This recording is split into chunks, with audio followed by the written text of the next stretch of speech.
ومن الناس من يجادل في الله بغير علم ولا هدى ولا كتاب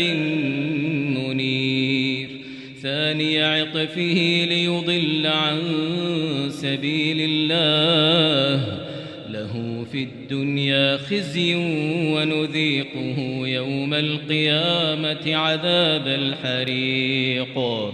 ذلك بما قدمت يداك وأن الله ليس بظلام للعبيد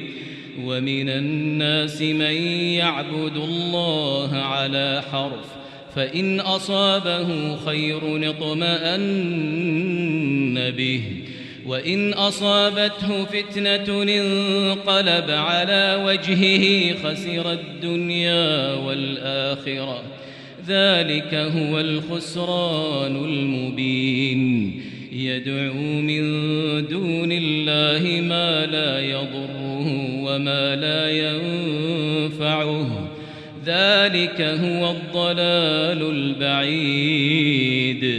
يدعو لمن ضره أقرب من نفعه لبئس المولى ولبئس العشير